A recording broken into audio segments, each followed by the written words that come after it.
Some decisions in life are hard. This is especially true in politics, in international affairs, and foreign affairs. Some decisions are hard. Sometimes you don't have a good option. All you can do is pick between options that are terrible. And, it's going to be a bad result either way, and you're going to get blamed for it either way. Leadership is not for the faint of heart for that reason.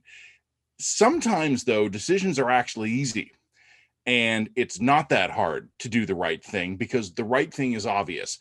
Canada should not be going to the Olympics in China in 2022. We shouldn't be going. And there are two things that we can do. There's a better option, and then there's a not so great option. The better option is that the Olympics don't happen in China in 2022. That's some of the international pressure that we're starting to see. And that includes some Canadian politicians who recently signed on to a letter to this effect, representing all the parties, that we should move the Olympics from China. The issue that's being held up as the reason to do this are the Uyghur concentration camps where just last week there was a pretty horrific report of a campaign of mass rape in some of the camps that have been established to hold female prisoners. And I mean, it was bad before that, but this is just another layer of detail that just shows how horrific these camps are. That ought to be a pretty good reason where you don't go to a party at the guy who has a dungeon in his house where he's imprisoning the ethnic minorities so he can torture and rape them. That ought to be a pretty easy decision. China's big, they're powerful, they're rich. That's why it's not a hard decision. But we either have any principles in our foreign policy or we don't.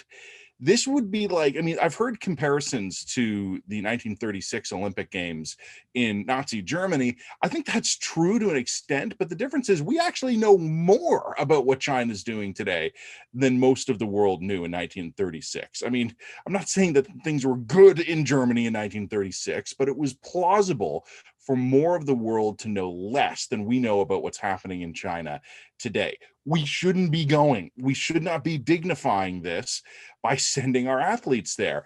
There's also the really obvious reason that we should not be going. We'd be handing them hostages. The entire world would be sending elite people to China. They've already grabbed the two Michaels. We want to send them more? We've been encouraging Canadians to act cautiously in their travels to China, and we want to send them thousands of more people. So look, move the games. Get an international consensus, work with our allies, our other like-minded countries, move the games. I don't care where we move them, get them out of China. The other thing we can do, of course, barring that, if the international community is too gutless to actually stand up to China on this front, Canada could, show some rare spine and say, we're not going. The argument that immediately surfaces comes up, what about our athletes? They've spent years training. It would not be fair to our athletes. I get that. Like I said, sometimes there are no easy decisions. Anyone who wants to make the fairness to athletes argument should make it to someone in one of these Chinese prison camps and explain to the people who are in those camps that we feel bad for you. But we've really been working on our sports skills for many years. I like the Olympics. I like athleticism. I like the international spirit of this, but we have to be honest with ourselves here.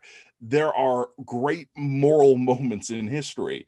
What China is doing, and this is just one facet of their bad behavior, is appalling. We either are prepared to tolerate it or we're not. This is a pretty easy decision point for us here. Sometimes decisions are hard. Sometimes they're easy. This ought to be an easy one.